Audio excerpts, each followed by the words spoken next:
Hello everyone, আমি অদিতি। আমি second year MBBS student, Sagar Dutta medical college. হ্যাঁ, অফিসিয়ালি সাগর দত্ত মেডিকেল কলেজের স্টুডেন্ট, কারণ আমাদের রেজাল্ট বেরিয়ে গেছে, তো আমি পাস হয়ে গেছি। তো আমি এখন সেকেন্ড ইয়ার মেডিকেল স্টুডেন্ট। তো আজকের ভিডিওটা থাকবে মক টেস্ট নিয়ে। নিটের মক টেস্টে তোমরা সবাই মক টেস্ট দাও, রেগুলার হয়তো দাও, কেউ রেগুলার দাও না, বাট মক টেস্টের নাম্বার ইনক্রিজ হচ্ছে না। কেউ 200-তে আছো তো 300 হচ্ছে, 350 হচ্ছে, কিন্তু 600-তে 550-তে যাচ্ছে না। তো আজকের ভিডিওটা থাকবে কিভাবে তোমরা অ্যানালাইসিস করবে। এটাই তো মেন প্রবলেম না, কিভাবে তুমি অ্যানালাইসিস করবে মক টেস্ট। এইভাবেই মক টেস্ট যদি তুমি ঠিকভাবে অ্যানালাইসিস করো তবেই তোমার নাম্বার ইনক্রিজ হবে। না হলে সারা জীবন তুমি যতই মক টেস্ট দিয়ে যাও না কেন, তোমার নাম্বার কিছুতে ইনক্রিজ হবে না। আজকে আমি তোমাদেরকে বলবো যে কিভাবে তোমরা মক টেস্ট অ্যানালাইসিস করবে ঠিক সঠিক নিয়মে, যেটা আমি আমার টাইমে ফলো করেছিলাম। তো আজকে আমি তোমাদেরকে সেটাই বলবো, তো ফলো করো আমার টিপস। ফার্স্টে আসি, এখনও যারা মক টেস্ট দিতে শুরু করোনি তারা ইমিডিয়েট শুরু করে দাও, আর বেশি টাইম নেই তোমাদের হাতে। যারা ভাবছো মক টেস্ট লাস্ট মানে এরকম হয় না যে আমার সিলেবাস কমপ্লিট হচ্ছে না, আমি ফুল লেন্থ মক টেস্ট কীভাবে দেবো, তো আমি লাস্ট 2 মান্থে দেবো যখন আমার সিলেবাস কমপ্লিট হয়ে যাবে। বাট এটা ভুল, এরকম ভুল করো না। তোমরা এখন থেকে মক টেস্ট দিতে শুরু করো, সে ফুল লেন্থ সিলেবাস শেষ হোক আর নাই হোক। আজকে আমার ভিডিওতে আমি বলবো যে আমি কিভাবে ফলো করতাম আমার সিলেবাস না শেষ হওয়া সত্ত্বেও আমি কিভাবে মক টেস্ট দিতাম, ফুল লেন্থ মক টেস্ট। আজকে তোমাদের সাথে সেগুলোই শেয়ার করব।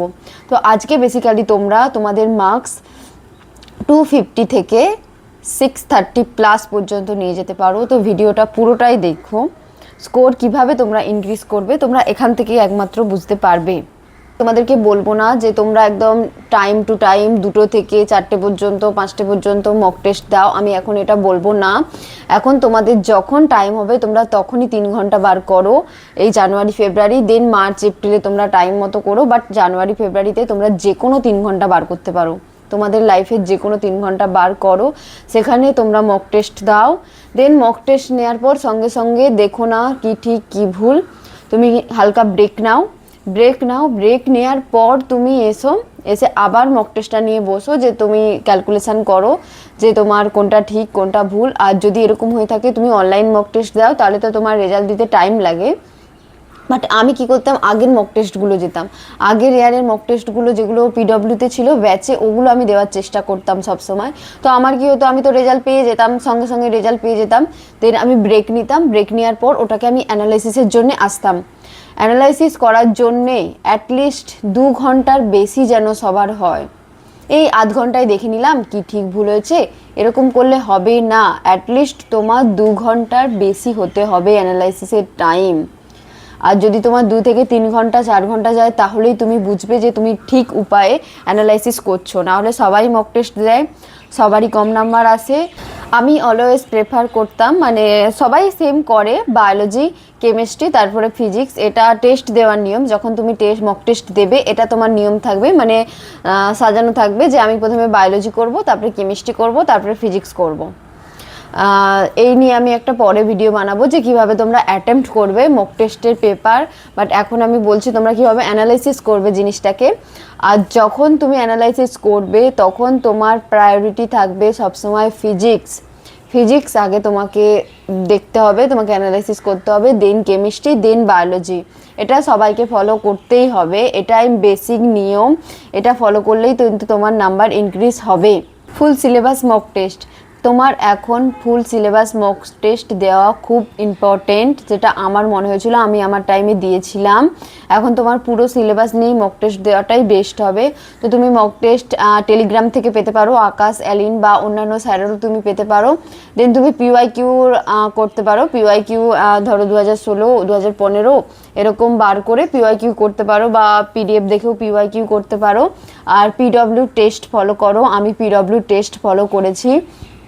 AITS যেটা, ওটা আমি ফলো করতাম আমার টাইমে। দুটো ক্যাটাগরির থাকবে, একজন থাকবে যে যার ফুল সিলেবাস কমপ্লিট হয়ে গেছে, আরেকজনের কমপ্লিট হয়নি।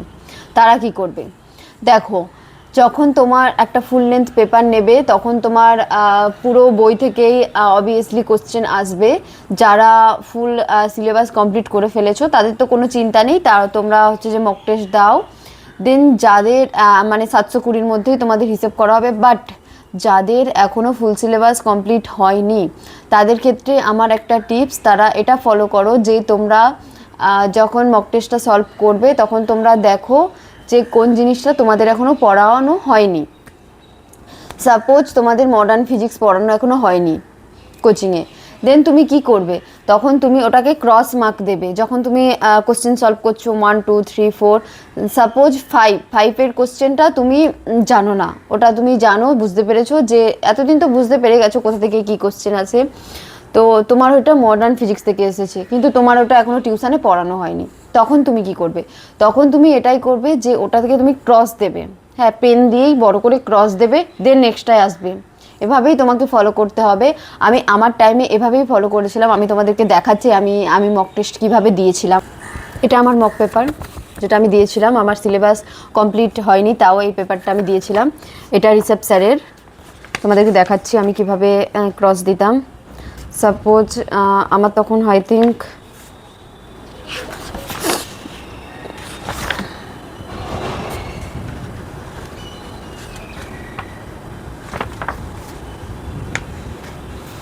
সাপোজ এই কোশ্চেনটা আর্থ ম্যাগনেটিক ফিল্ড, জানি না তখন হয়তো এই কোশ্চেনটা আমার হয়নি, এই চ্যাপ্টারটা আমার তখনও পড়া হয়নি, আমি তাই ক্রস দিয়ে গেছি। দেখতে পারো তোমরা এরকম অনেক কোশ্চেন আছে যেগুলো আমি ক্রস দিয়ে গেছি।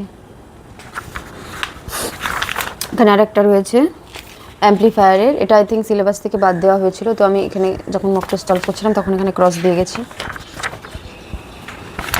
কেমিস্ট্রিরও আছে, কেমিস্ট্রি দেখতে পাচ্ছ ইনঅর্গানিক কেমিস্ট্রিতে আমি এরকম ক্রস দিয়ে গেছি, ক্রস। তো এভাবেই তোমরা মক টেস্ট সলভ করবে। আর মক টেস্ট সলভ করার পর যখন অ্যানালাইসিস করবে তখন তোমরা কি করবে, যে তোমরা দেখবে যে আমরা কত পরীক্ষা দিয়েছি, কোনগুলো বাদ যাচ্ছে সেগুলো দেখবে, তারপরে হিসাব করবে। যেমন আমার আই থিঙ্ক এটা 620 বা কতর পরীক্ষা ছিল, আমার ঠিক মনে নেই, আমি হারিয়ে ফেলেছি ওএমআরটা কোথায়, আমি খুঁজে পাচ্ছি না ওএমআরটা। তো এভাবে আমি করতাম। যখন আমার সিলেবাস কমপ্লিট হয়নি তখন আমি মক টেস্ট দিয়েছি। এরকম করতাম যে আমি প্রিন্ট করে নিতাম, টেলিগ্রাম থেকে কিছু মক টেস্টের পেপার পেলাম, প্রিভিয়াস ইয়ার্সের আমি মনে হয় 7-8 ইয়ারের বার করে নিয়েছিলাম পুরো একদম কম্পিউটার থেকে প্রিন্ট করিয়ে। দেন তারপরে তো পিডব্লিউ মক টেস্ট দিতাম আমি এই লাস্ট টাইমে। নেক্সট আছে ফিজিক্স আর কেমিস্ট্রি, তোমরা কীভাবে অ্যানালাইসিস করবে, তোমরা মক টেস্ট দিয়ে দিলে, দেন তোমরা সবার ফার্স্ট অপশান থাকবে তোমাদের কাছে ফিজিক্স, দেন ফিজিক্সে আসবে, দেখবে কোনগুলো ঠিক হয়েছে। আমি যেমন প্রিন্ট করে বার করে নিতাম, তো আমি ওখান থেকে চেক করতাম, মানে অ্যান্সার থেকে আমি চেক করে নিতাম যে আমার কোনটা ঠিক কোনটা ভুল, তো আমি নিজেই খাতায় হিসাব করতাম যে আমার কতগুলো ঠিক কতগুলো ভুল হয়েছিল। তো সাপোজ আমার ফিজিক্স আর কেমিস্ট্রির ক্ষেত্রে আমি দুটোর ক্ষেত্রেই একসাথে বলছি তোমাদেরকে, সাপোজ কারেক্ট করেছি, কারেক্ট ইনকারেক্ট তো আমরা এক্সামের সময় বুঝতে পারি না যে কোনটা কারেক্ট কোনটা ইনকারেক্ট, আমরা তো করে দিই, বাট এটা তুমি ধরবে যে একটা কারেক্টের করবে, একটা ইনকারেক্টের করবে, আর একটা করবে আননোন যেটা তুমি জানোই না এক্সামে। 3টে তোমরা বক্স করবে, দেন আসবে ইনকারেক্ট। ইনকারেক্টের মধ্যে সবার ফার্স্ট তোমাদেরকে আসতে হবে যে তুমি কী কারণে তুমি ভুল করেছো। তোমাকে দেখলে হবে না যে আমি এটা ভুল করেছি, আমি অ্যান্সারটা দেখে নিলাম ব্যাস হয়ে গেল, এভাবে করলে আর চলবে না। এবার তোমাকে ঠিক প্রপারভাবে অ্যানালাইসিস করতে হবে। তারপরে ইনকারেক্টের মধ্যে তোমরা দেখবে তোমার কি ম্যাথসের প্রবলেম হচ্ছিল, তুমি কি ক্যালকুলেশানে ভুল করেছিলে তাড়াতাড়ির জন্য, যে আমার টাইম নষ্ট হয়ে যাচ্ছে আমি ক্যালকুলেশান করব, তোমাকে সেটা দেখতে হবে যে আমার ক্যালকুলেশান আর হয়েছে বা ইজি ক্যালকুলেশান ছিল আমি ভুল করে ফেলেছি।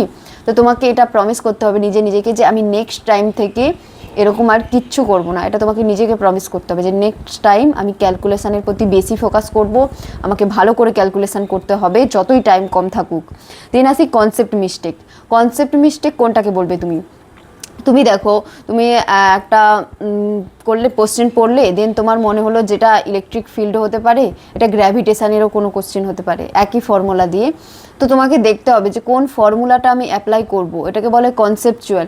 এক একটা কোশ্চেন আছে তুমি পড়লে কিন্তু বুঝতেই পারছো না কোন ফর্মুলাটা লাগাবো, আমি বুঝতেই পারছি না, তো সেই সবের ক্ষেত্রে এটাকে বলে কনসেপচুয়াল এরর। তো তোমাকে তখন কনসেপ্ট ক্লিয়ার করতে হবে যে এই কোশ্চেনটা আমি কেন পাচ্ছি না, এই কোশ্চেনটা কেন হলো না, ওই কোশ্চেনটা তোমাকে বারবার পড়তে হবে অ্যান্ড তোমাকে আস্তে আস্তে সলভ করতে হবে, এক লাইন পড়ো আবার লেখো, এক লাইন পড়ো আবার লেখো, এগুলোকে বলে কনসেপ্ট এরর। তুমি কনসেপ্টটাই ঠিক করে জানো না যে কীভাবে অ্যাপ্লাই করতে হয়, এটাই ম্যাক্সিমাম স্টুডেন্টের হয় যে কনসেপ্টই ক্লিয়ার নেই, ভাই আমি কী করছি আমি বুঝতেই পারছি না। তো তোমাকে এটার প্রতি জোর দিতে হবে যে নেক্সট টাইম যদি এরকম কোনো কোশ্চেন থাকে তো সেগুলো আমি আর ভুল করব না। দেন আসে ইংলিশ প্রবলেম। ইংলিশ প্রবলেমের ক্ষেত্রে কীরকম আছে যে তুমি কোনো টাফ ওয়ার্ড দিয়েছে যেগুলো তুমি বুঝতে পারছো না এরকম থাকে, আর থাকে কারেক্ট ইনকারেক্ট। অলওয়েজ কারেক্ট আর ইনকারেক্ট যখন থাকবে সেটাকে গোল মার্ক করো, অলওয়েজ গোল মার্ক করো। কারেক্ট ইনকারেক্ট থাকা মানে সেটাকে অলওয়েজ মার্ক করে নাও, কারণ ওটা ম্যাক্সিমাম জনের ভুল হয় যে কারেক্ট বলেছে না ইনকারেক্ট। তো ল্যাঙ্গুয়েজ ইংলিশ প্রবলেমের ক্ষেত্রে যেটা ওটা এটা হয়ে থাকে, আর কোনো টাফ ওয়ার্ড থাকলে হয়ে থাকে, তো তুমি ওটা নেক্সট টাইম দেখতে পারো, তুমি ডিকশনারি থেকে দেখতে পারো যে তোমার কি ভুল হয়েছে, গুগল থেকে দেখতে পারো। দেন আসি over confidence. Maximum student over কনফিডেন্সে দেয় যে এইটাই হবে, এটাই পড়েছিলাম, এটা দু তিনটে মক টেস্ট আগে এই কোশ্চেনটা সলভ করেছিলাম, এই অ্যান্সারটাই হয়েছে, তো আজও এই অ্যান্সারটা হবে। এরকম ম্যাক্সিমাম স্টুডেন্ট করে থাকে যে সেম অ্যান্সার হওয়ার চক্করে অপশানও সেম হয়ে যাবে, এরকম কিছু স্টুডেন্ট ভাবে। বাট না, ওভার কনফিডেন্স হওয়া যাবে না। তুমি কনফিডেন্স রাখো যে আমি এটা ঠিক করেছি, বাট ওভার কনফিডেন্স করো না কেউ এখন থেকে। যেগুলো মনে হচ্ছে ওভার কনফিডেন্স সেগুলো ছেড়ে দাও, হ্যাঁ ছেড়ে দাও। যেগুলো মনে হচ্ছে যে হ্যাঁ ঠিক আছে পেরে গেছে ঠিক আছে, বাট বেশি ওভার কনফিডেন্স রেখো না, এটা কিন্তু বেশি মিস্টেক হতে পারে। পিডব্লিউ AITS এটা আমি ডিসেম্বরে দিয়েছিলাম 12, দেখাচ্ছি দেখো। হ্যাঁ, আর আমি তোমাদেরকে একটা কথা বলবো যে তোমাদেরকে যে আমি বললাম যে একটা লিস্ট বানাও, কারেক্ট ইনকারেক্ট মিস্টেক, এগুলো তোমরা সবসময় চেষ্টা করো একটা এরকম লুজ পেজে বানানোর। আমি একটা লুজ পেজে বানাতাম, লুজ পেজে বানানোর কারণ তুমি যদি ওটাকে অন্য খাতায় বানিয়ে রাখো তুমি ওটার কোনো দিন খুলবে না। তো আমি সবসময় সাজেস্ট করবো একটা লুজ পেজে বানিয়ে রাখো, যেটা তুমি এই কোশ্চেনের ভেতরেই আর কি তুমি রেখে দিতে পারবে, যাতে নেক্সট যখন টেস্ট আসবে তুমি দেখে নেবে যে আগের দিন আমার কি কি মিস্টেক হয়েছে। হ্যাঁ, তুমি এরকম প্রত্যেকটা টেস্টের আগে তোমাকে এরকম মাথায় রাখতে হবে যে আমি 1 ঘন্টা বা আধ ঘন্টা দেখে নেব যে আগের দিন আমার কি কি মিস্টেক হয়েছে, নেক্সট টাইম আমি সেম মিস্টেক আর করব না। হ্যাঁ, এটাই মক টেস্টের রুল। তোমাকে আগের দিনের মক টেস্টের ভুলগুলো পরের দিনের মক টেস্টে যাতে না হয়, এটার জন্য তোমাকে মক টেস্ট কিন্তু দেখে যেতে হবে যে তুমি কি মক টেস্ট দিয়েছিলে আগের দিনে, তোমার ম্যাথ মিস্টেক হয়েছিল, আজকে আমি ম্যাথ মিস্টেক আর করব না, এটা তোমাকে নিজের মধ্যে প্রমিস করে যেতে হবে। তো আমি করেছিলাম, দেখো ফিজিক্সের বানিয়েছি করেছি। সাপোজ 2-এর অ্যান্সারটা আমি তোমাদের দেখাচ্ছি, 2-এর যেটা আছে। সাপোজ 2-এর এই কোশ্চেনটা ইজি কোশ্চেন আমি ভুল করেছিলাম, তো তখন তুমি কি করবে? আমি নেভারটায় দেখো রাউন্ড করেছি, সার্কেল করেছি নেভারে, দেখো আমি এখানে কি লিখেছি। তো সেম এভাবেই তোমাদেরকে লিখে রাখতে হবে। আমি তোমাদেরকে বলবো একটা লুজ পেজে লেখো, আর এটাতে তোমাদের বেশি ইজি হবে, মানে বুঝতে ইজি হবে, যাতে তোমরা নেক্সট টাইম করে যেতে পারো। তো এটাই ছিল পিডব্লিউ AITS, এটা ডিসেম্বরে দিয়েছিলাম, ডিসেম্বরেও আমি দিয়েছিলাম। এমনি আসি বায়োলজির ক্ষেত্রে তোমরা কি করবে? Botany zoology. বায়োলজির ক্ষেত্রে থাকে অনেকগুলো ব্যাপার থাকে না, অনেক রকমের কোশ্চেন থাকে।